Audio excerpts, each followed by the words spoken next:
The sound of shattering glass jolted me from my sleep. My heart raced as I fumbled for my phone, squinting at the bright screen. 3:17 a.m. I held my breath, straining to hear any movement downstairs. Silence, then a muffled curse. "Elliot," I whispered, shaking my son's shoulder. "Wake up, sweetie. We need to be very quiet." His eyes fluttered open, confusion quickly replaced by fear as he registered my urgency. I pressed a finger to my lips and guided him to the closet, tucking him behind a row of hanging clothes. "Stay here. Don't make a sound. I'll be right back." I crept down the hallway, my bare feet silent on the carpet. As I neared the stairs, a familiar voice drifted up from the living room. "Where's the damn thing?" "Sean, my ex-husband and the last person I wanted in my house at this hour. Or any hour, for that matter." I descended the stairs slowly, my hand trailing the wall for support. The living room was a mess, cushions strewn about and drawers pulled open. Sean stood in the center, swaying slightly as he rifled through a stack of papers on the coffee table. "What the hell are you doing here?" I demanded, flicking on the lights. Sean spun around, his bloodshot eyes wide with surprise. "Olivia, I needed to get something." "At 3 a.m? You broke in." He waved a dismissive hand. "Don't be so dramatic. I still have a key." "Which I told you to return months ago." You're trespassing, Sean." He stumbled toward me, and I caught a whiff of alcohol. "Come on, Liv. I just need some cash for Elliot's birthday present." I laughed bitterly. "Elliot's birthday was 2 months ago. You didn't even call." Sean's face darkened. "I've been busy. Things have been complicated." "Complicated? Is that what you call gambling away your paycheck and shacking up with that waitress from Denny's?" His eyes narrowed. "How did small town, Sean? People talk." I crossed my arms, steeling myself. "I want you out of this house. Now." He took another step closer, his voice low and threatening. "Not until I get what I came for." "There's nothing here for you," I spat. "Leave or I'm calling the cops." Sean's hand shot out, gripping my arm painfully. "You wouldn't dare." A small voice came from the top of the stairs. "Mom?" We both turned to see Elliot, his eyes wide with fear. Sean's grip loosened.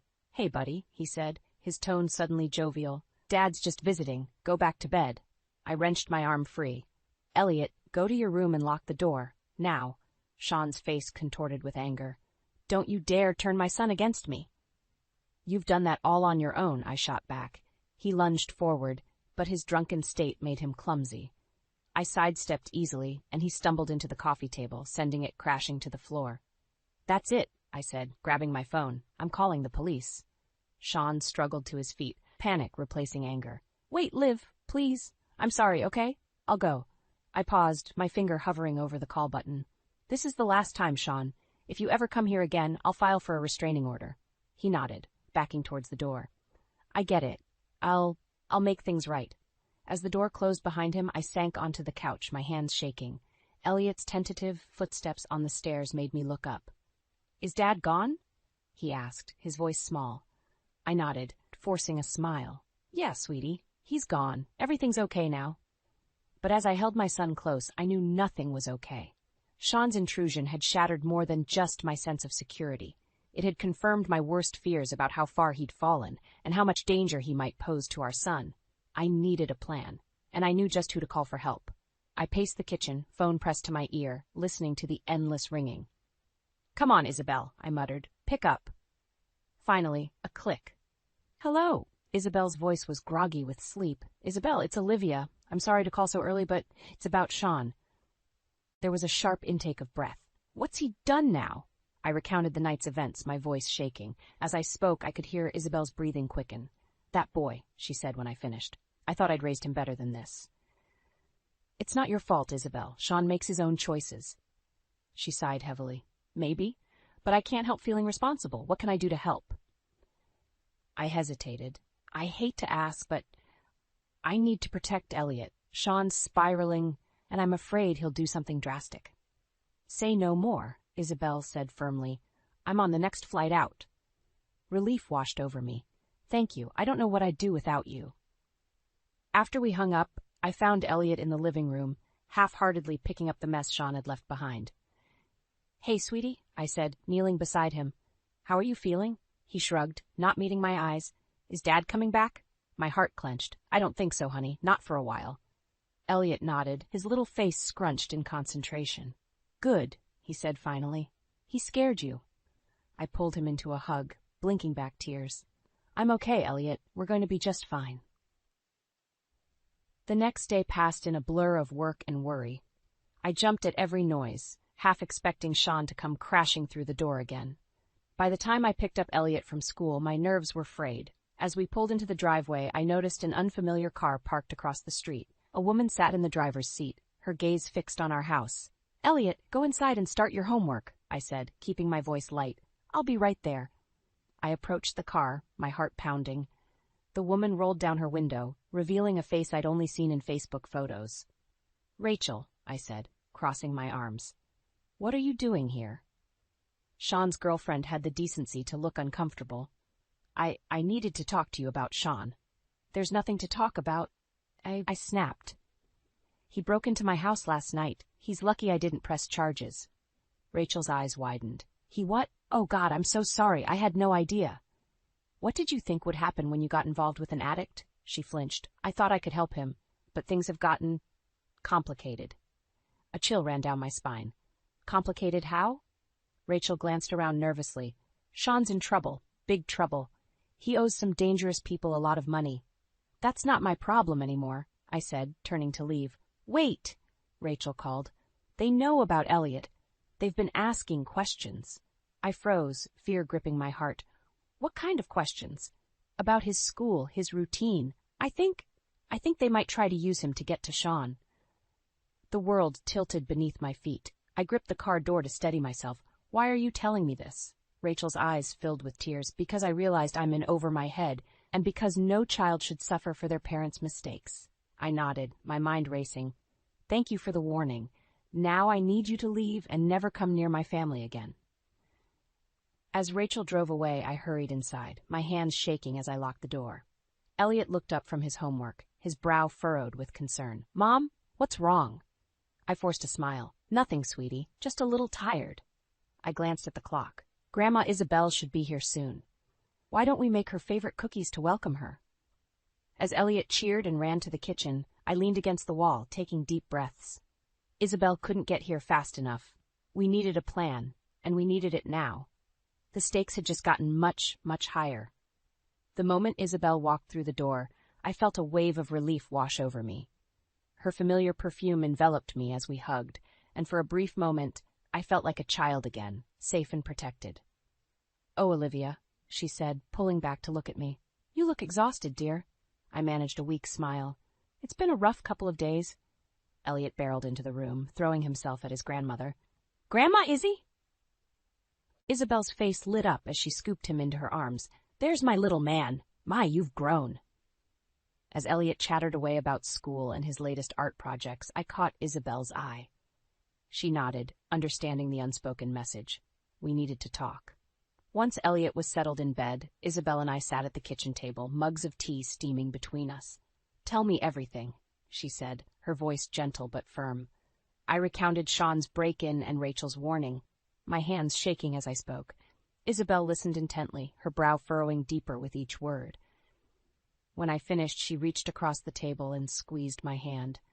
We'll fix this, Olivia. I have an idea, but it's not going to be easy. At this point, I'm willing to try anything, I said. Isabel took a deep breath. I'm going to offer Sean money. A lot of money, enough to pay off his debts and then some. I blinked in surprise. Isabel, that's incredibly generous, but... She held up a hand. There's a catch. In exchange, he'll sign away his parental rights, completely and irrevocably. The weight of her words hung in the air between us. Do you think he'd actually do it? I whispered. For the right amount, yes, I do. Isabel's voice was heavy with sadness. My son has proven time and time again that money means more to him than family. As much as it pained me to admit it, I knew she was right. Okay, I said, let's do it. The next morning, we put our plan into action. Isabel made the call while I paced nervously in the living room, Elliot safely at school. He agreed to meet, Isabel said as she hung up. This afternoon at the diner on Main Street. My stomach churned. I should be there. Isabel shook her head. No, dear, it's better if I handle this alone. Sean's more likely to let his guard down with me. As much as I hated it, I knew she was right. The hours crawled by. I jumped at every sound, half expecting Sean to burst through the door at any moment. When my phone finally rang, I nearly dropped it in my haste to answer. "It's done," Isabel said, her voice tight. "He signed the papers." Relief flooded through me, followed quickly by a wave of guilt. How did he seem? There was a long pause, desperate, relieved, and completely unrepentant. Isabel's voice cracked. "He didn't even ask about Elliot." My heart ached for her. "I'm so sorry, Isabel. You shouldn't have had to do that." "No, I'm glad I did," she said firmly. "It needed to be done, for Elliot's sake." As we said our goodbyes, a noise outside caught my attention. I peered through the window, my blood running cold at what I saw. A black SUV was parked across the street, 2 men in dark suits standing beside it. As I watched, one of them pointed at our house. My phone buzzed with a text from an unknown number. "The debt isn't settled. We know where the kid is." Panic gripped me.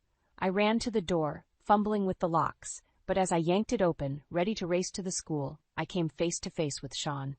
His eyes were wild, his clothes disheveled. "Olivia," he gasped, "you have to help me. They're going to kill me." Behind him, I saw the men from the SUV approaching, their hands reaching inside their jackets. My mind raced. In that split second, I had to decide: slam the door on Sean and call the police, or let him in and potentially endanger Elliot. The choice I made would change everything. The weeks following Sean's desperate appearance at my doorstep were a blur of fear, exhaustion, and constant vigilance. I'd slammed the door in his face that day, my maternal instincts overriding any lingering sympathy. The men in suits had dragged him away, his pleas fading as I called the police with shaking hands.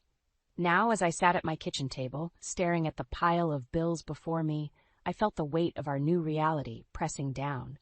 The extra security measures, new locks, an alarm system, even self-defense classes had drained my savings. But I'd do it all again in a heartbeat to keep Elliot safe. A gentle ping from my laptop pulled me from my thoughts.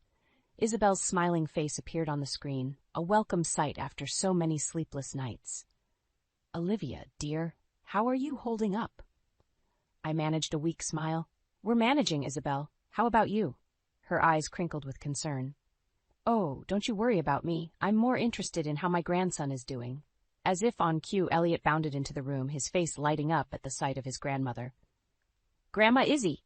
For a few precious minutes, I watched them chat, Elliot's laughter filling the room as Isabel regaled him with stories of her garden.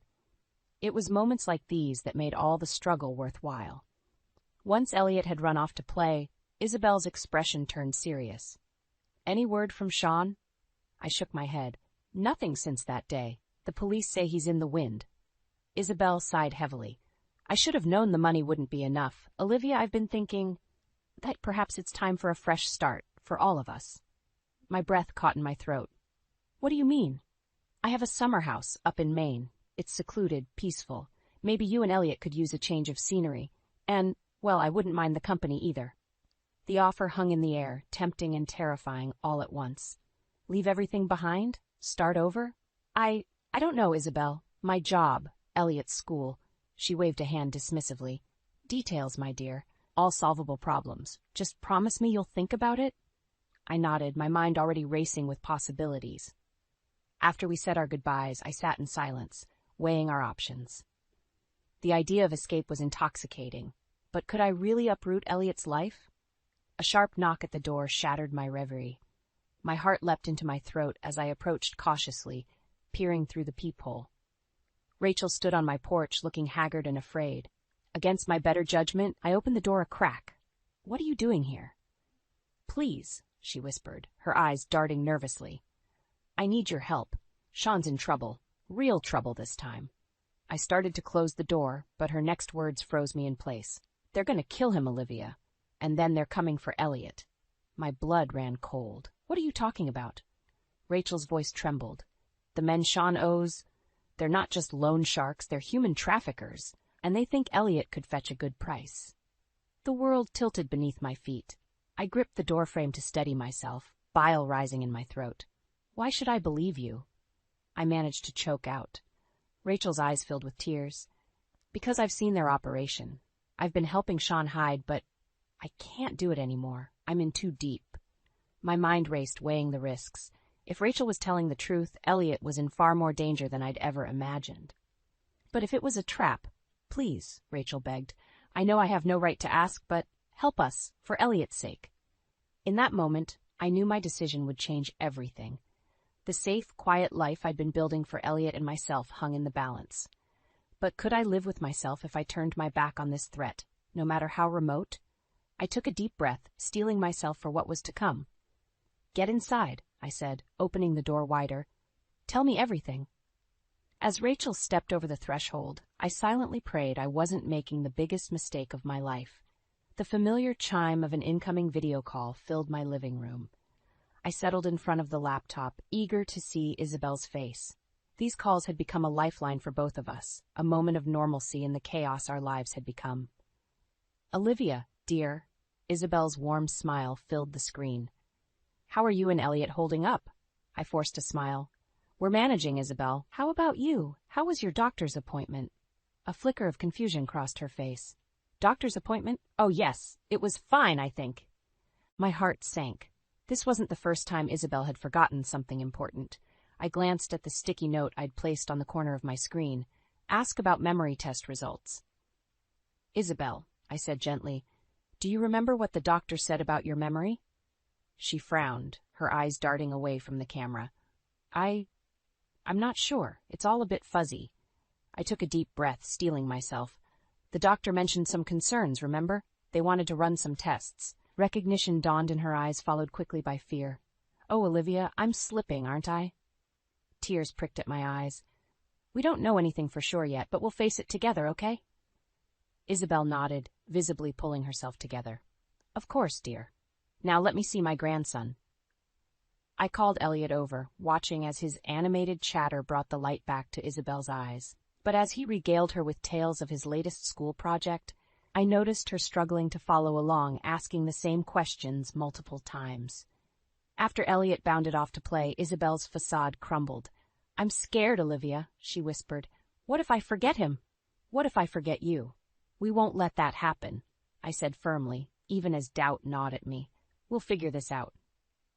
As we said our goodbyes, I couldn't shake the feeling that we were losing Isabel, bit by bit.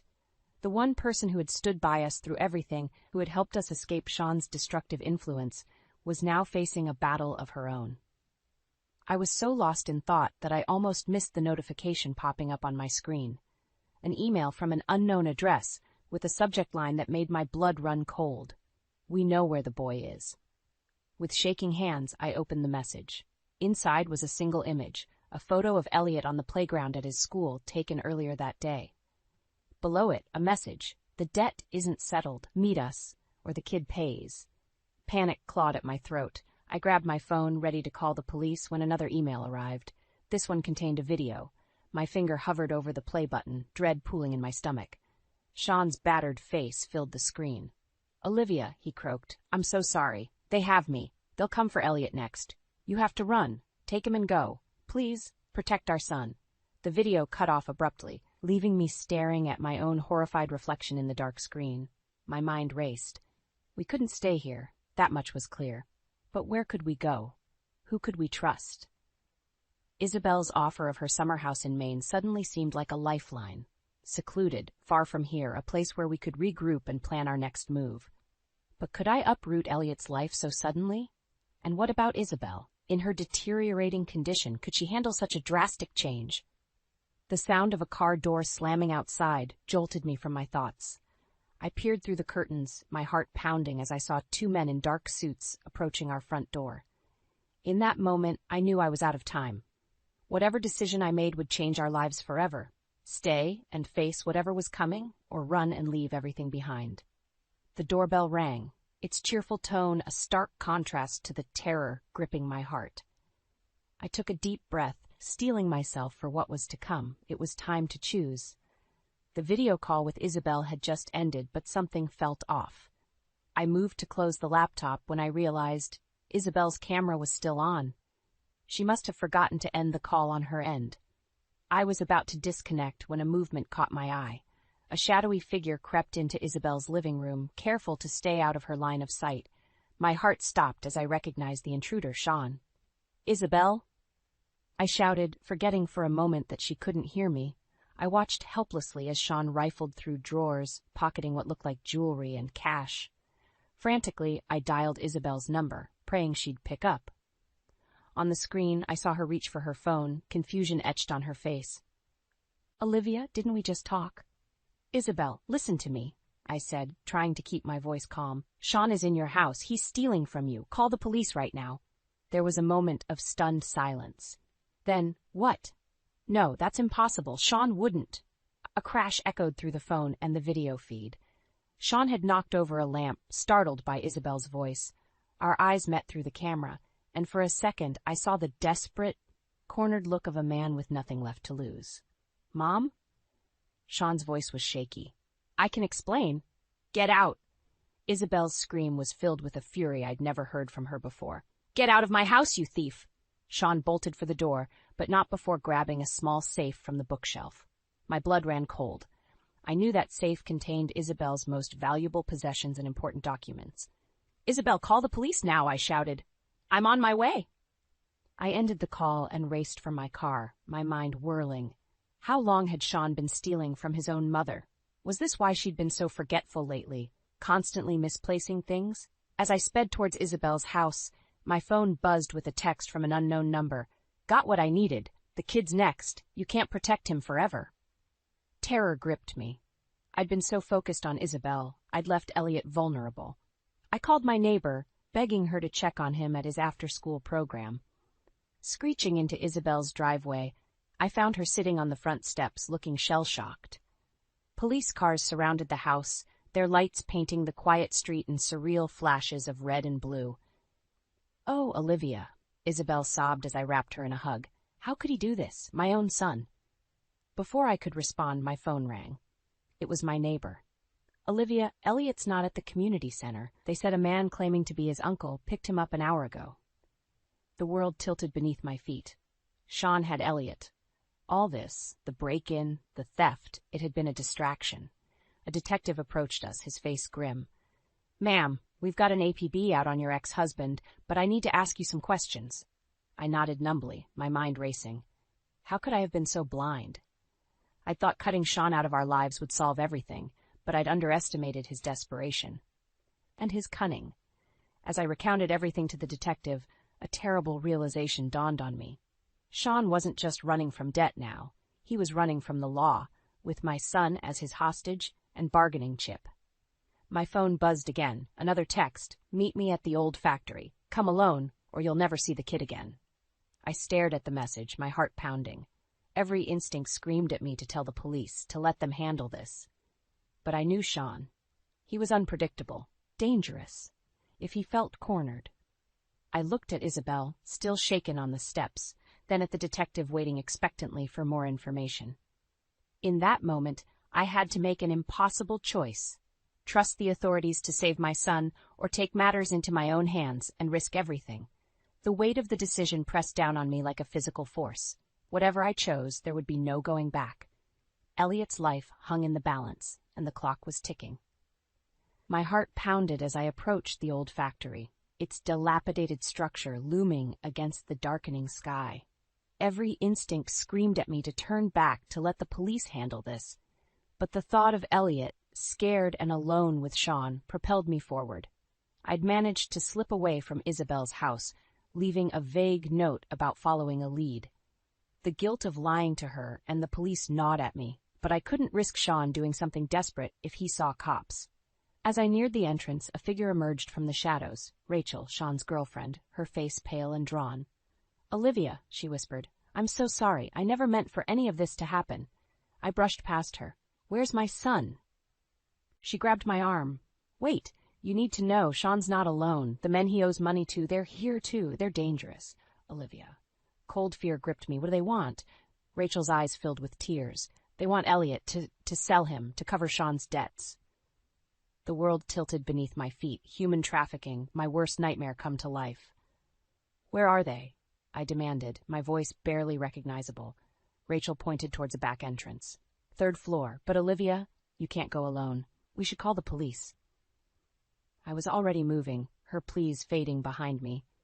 As I climbed the rusted stairs, I dialed 911, leaving the line open in my pocket. If nothing else, they'd trace the call. Voices drifted down the hallway as I reached the third floor. I crept closer, my heart in my throat. Just a kid, man. This wasn't the deal. Sean's voice, trembling, a deeper voice responded, "The deal is whatever we say it is. You owe us, and the kid will fetch a good price." "Mom." Elliot's cry pierced the air, followed by the sound of a slap. Something in me snapped. I burst through the door, adrenaline coursing through my veins. The scene before me was chaos. Sean, bloody and bruised, stood between two menacing men and Elliot, who was tied to a chair. Another man held a gun, swinging it between Sean and my son. "Let him go," I snarled, surprising myself with the ferocity in my voice. The man with the gun turned, his eyes cold. Well, Mommy's here to save the day." Sean's eyes widened. "Olivia, run! Get out of here!" But I stood my ground. "I'm not leaving without my son." The gunman smirked. "Noble. Stupid, but noble. Here's the deal, lady. Your ex here owes us a lot of money. The kid's our insurance." "Take me instead," I said, my mind racing. I just needed to stall until the police arrived. "I'm worth more. I can work, pay off Sean's debt." One of the other men laughed. "Oh, we could definitely find a use for you." Elliot whimpered, and I met his terrified eyes. "It's okay, baby," I soothed. "Mommy's here." Suddenly, Sean lunged at the gunman. The gun went off, the sound deafening in the enclosed space. I screamed, rushing towards Elliot. Everything happened in a blur. More gunshots rang out. I reached Elliot, shielding him with my body. Glass shattered as figures in tactical gear rappelled through the windows. "Police! Freeze!" Relief washed over me as I untied Elliot, pulling him close. But as the chaos settled, I realized Sean wasn't moving, blood pooling beneath him. "Daddy?" Elliot's small voice broke through the commotion. I turned him away, my mind reeling. Sean, for all his faults, had tried to save us in the end. But at what cost? As paramedics swarmed in and police secured the scene, I clung to Elliot, the weight of everything that had happened crashing down on me. We were safe, but nothing would ever be the same. The detective from earlier approached, his face grim. "Ma'am, we need to talk about your ex-husband. And there's something you should know about his mother." My blood ran cold. What more could possibly go wrong? The sterile hospital corridor seemed to stretch endlessly before me as I made my way to Sean's room. Elliot's small hand clutched mine tightly, his eyes wide with a mix of fear and confusion. I'd debated bringing him, but in the end, I knew he needed this closure as much as I did. Outside Sean's room, Isabel sat in a wheelchair, her face a mask of grief and anger. The doctors had insisted she remain seated after her collapse upon hearing the news of Sean's involvement in Elliot's kidnapping. "Are you sure about this?" Isabel asked, her voice barely above a whisper. I nodded, steeling myself. "We need answers, all of us." As we entered, Sean's eyes fluttered open. He looked small and broken in the hospital bed, tubes and wires snaking around him. For a moment, I saw a flicker of the man I'd once loved, before addiction and desperation had twisted him into someone unrecognizable. "Olivia," he croaked. "Elliot, Mom, I'm so sorry." Isabel wheeled herself to his bedside, her eyes flashing. "Sorry doesn't begin to cover it, Sean. You stole from me. You put your own son in danger. How could you?" Sean's face crumpled. "I never meant for any of this to happen. The gambling, the debts, it all spiraled out of control. I thought I could fix it, but you couldn't," I finished for him. "And instead of asking for help, you dragged us all into your mess." Elliot, who had been silent until now, suddenly spoke up. "Why did you take me, Dad? I was scared." Sean's eyes filled with tears. "I'm so sorry, buddy. I wasn't thinking straight. I thought if I had you with me, I could figure something out. But those men, they had other plans. I never would have let them hurt you, I swear." I felt a surge of anger. "You shouldn't have put him in that position in the first place, Sean. Do you have any idea what you've done to this family?" Sean looked away, unable to meet our eyes. "I know I've ruined everything. I don't expect forgiveness. I needed you all to know the truth about everything." Over the next hour, Sean laid bare the full extent of his addiction, the depths of his debts, and the desperate measures he'd taken. With each revelation, I felt a mix of horror and pity. The man before us was a shell of the person we'd once known. As Sean's strength waned, Isabel spoke up, her voice firm despite the tears in her eyes. "I can't do this anymore, Sean. I love you, but I can't watch you destroy yourself and hurt the people around you. When you get out of here, you're on your own. Sean nodded, a look of resignation on his face. I understand. I don't deserve your help, any of you. I took a deep breath, knowing what I had to say next. Sean, I'm filing for full custody of Elliot, and I'm getting a restraining order. Until you can prove you're clean and stable, you can't be a part of our lives. To my surprise, Sean didn't argue. It's for the best, he said softly. Elliot deserves better than what I can give him right now. As we prepared to leave, Elliot hesitated. Then, in a move that brought tears to my eyes, he hugged his father. Get better, Dad, he whispered.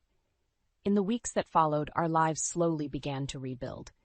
Isabel, with proper medical care, showed improvement in her memory and overall health. She moved closer to us, becoming a constant, loving presence in Elliot's life. As for me, I found strength I never knew I had. The ordeal had tested me in ways I never imagined, but it had also shown me the depths of my resilience and love for my son. One evening, as Elliot, Isabel, and I sat around the dinner table, laughing and sharing stories, I felt a profound sense of peace wash over me. We had weathered the storm together, emerging stronger and more united than ever. Looking at my son's smiling face and Isabel's contented expression, I knew that despite the pain and hardship, we had found our way to a new beginning. The road ahead wouldn't always be easy, but with love, honesty, and the unbreakable bonds we'd forged, I was certain we could face whatever challenges lay ahead. As I tucked Elliot into bed that night, he looked up at me with those wise eyes of his. Mom, he said softly, are we going to be okay now? I smiled, my heart full. Yes, sweetheart, we're going to be more than okay. We're going to be wonderful. And for the first time in a long time, I truly believed it.